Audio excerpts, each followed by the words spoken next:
ये आज तक मामला नहीं है मेरे भाई। 2002 में भूकंप आया था गुजरात में।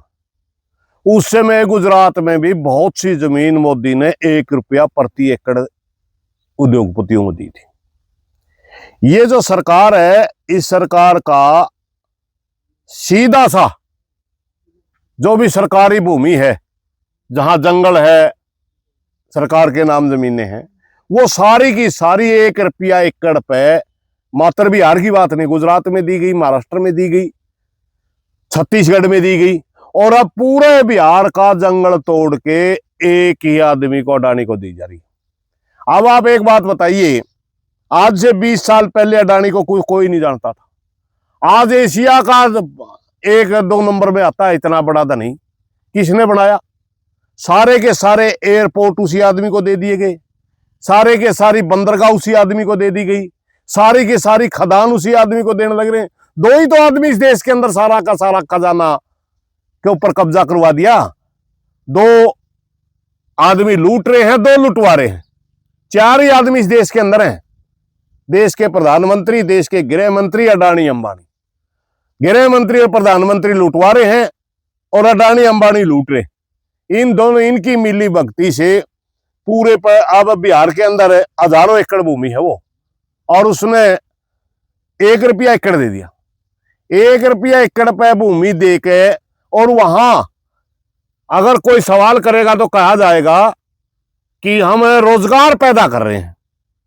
अरे आप किसान का रोजगार तो छीन रहे हैं। जिसपे खेती करे किसान, जिसमें खाने दाने हो जाए, वह उपजाऊ भूमि आपने 1 रुपया एकड़ में उसको दे दी। क्या 1 रुपया एकड़ की वैल्यू है पूरे दुनिया के अंदर कहीं? मगर नहीं, उनको दे दी। अब उनको उसे 1 रुपया एकड़ की भूमि दे दी, उसके बाद उसी जमीन का वो कब्जा ले लेगा, उसी जमीन पे अडानी लोन ले लेगा, उस लोन पे इंडस्ट्री खड़ी कर दिया, उसकी जेब तक क्या लग गया, और सारा का सारा फिर शेयर मार्केट में उसके शेयर बेच देगा, और शेयर बेचने के बाद अगर घाटा हो गया सरकार पर माफ करवा लेगा। उसका क्या लग गया भाई?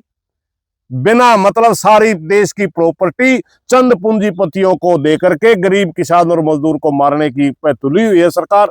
11 साल से किसान और मजदूर इसके खिलाफ लड़ रहा है, मगर एन मौके पर आकर जातिवाद और जाति का धर्म का नारा लाके वोट ले जाए और पूरे देश को बर्बाद करने पे तुले हुए।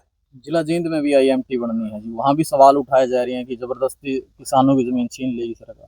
देखिए, मैं एक बात बताऊं, जिला जींद के जितने गामा की मैं दौरा करके आया था, अलेवा, नगूरा, असनपुर, ये इतनी उपजाऊ जमीन 3-3 फसलें देती है। 90 मन धान होता है, 90 मन धान, और 70 मन गेहूं हुआ है। इतनी उपजाऊ जमीन को आप इंडस्ट्री के लिए दे दोगे, और फिर आने वाली पीढ़ी खावेगी के? हरियाणा प्रदेश के अंदर कितनी भूमि है जिसका नीचा पानी मीठा है कि हम बैठे हैं, बरानी जमीन है या उस साइड कितनी सी भूमि है जो उपजाऊ है? अरे इस हरियाणा प्रदेश में बंजर भूमि भी पड़ी, वह दे दो।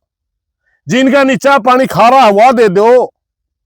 कहते रोड कनेक्टिविटी की वजह से दी जा रही। अरे रोड निकालना सरकार का काम है, हमारा थोड़ा ही है, जनता का थोड़ा ही।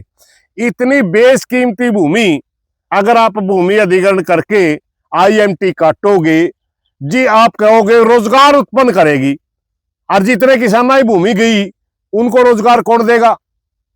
और इसी भूमि के सारे जिनका जमीन नहीं, वो 2-2 पशु पाले, इसी भूमि में तक हरा लिया हुआ, उनका भी रोजगार होगा। कितने रोजगार दोगे आप? 20 गामा ने उजाड़ का 2,000 आदमी बड़का रोजगार मिलेगा। 20 गामा में कितने लोग हैं? आप रोजगार हम तब मानते हैं कि बे उपजाऊ भूमि नहीं है, ये मारू है, थोड़ा इसमें अनाज हुआ है, और या बंजर है, उस जगह इंडस्ट्री लगाओ, रोड रोजगार पैदा करो। हरियाणा में बहुत सी भूमि ऐसी। आपको सिर्फ यह जो सबसे हरियाणा प्रदेश के बिल्कुल सेंटर में सबसे उपजाऊ भूमि है, उसमें आप आईएमटी में देने लग रहे हो। इसलिए मेरी प्रार्थना किसानों से कि इन्होंने भूमि नहीं देनी चाहिए, और अगर किसान नहीं देगा, देवा अपनी खुद की जमीन कोई देगा, वो तुम्हारे पर डटदा नहीं।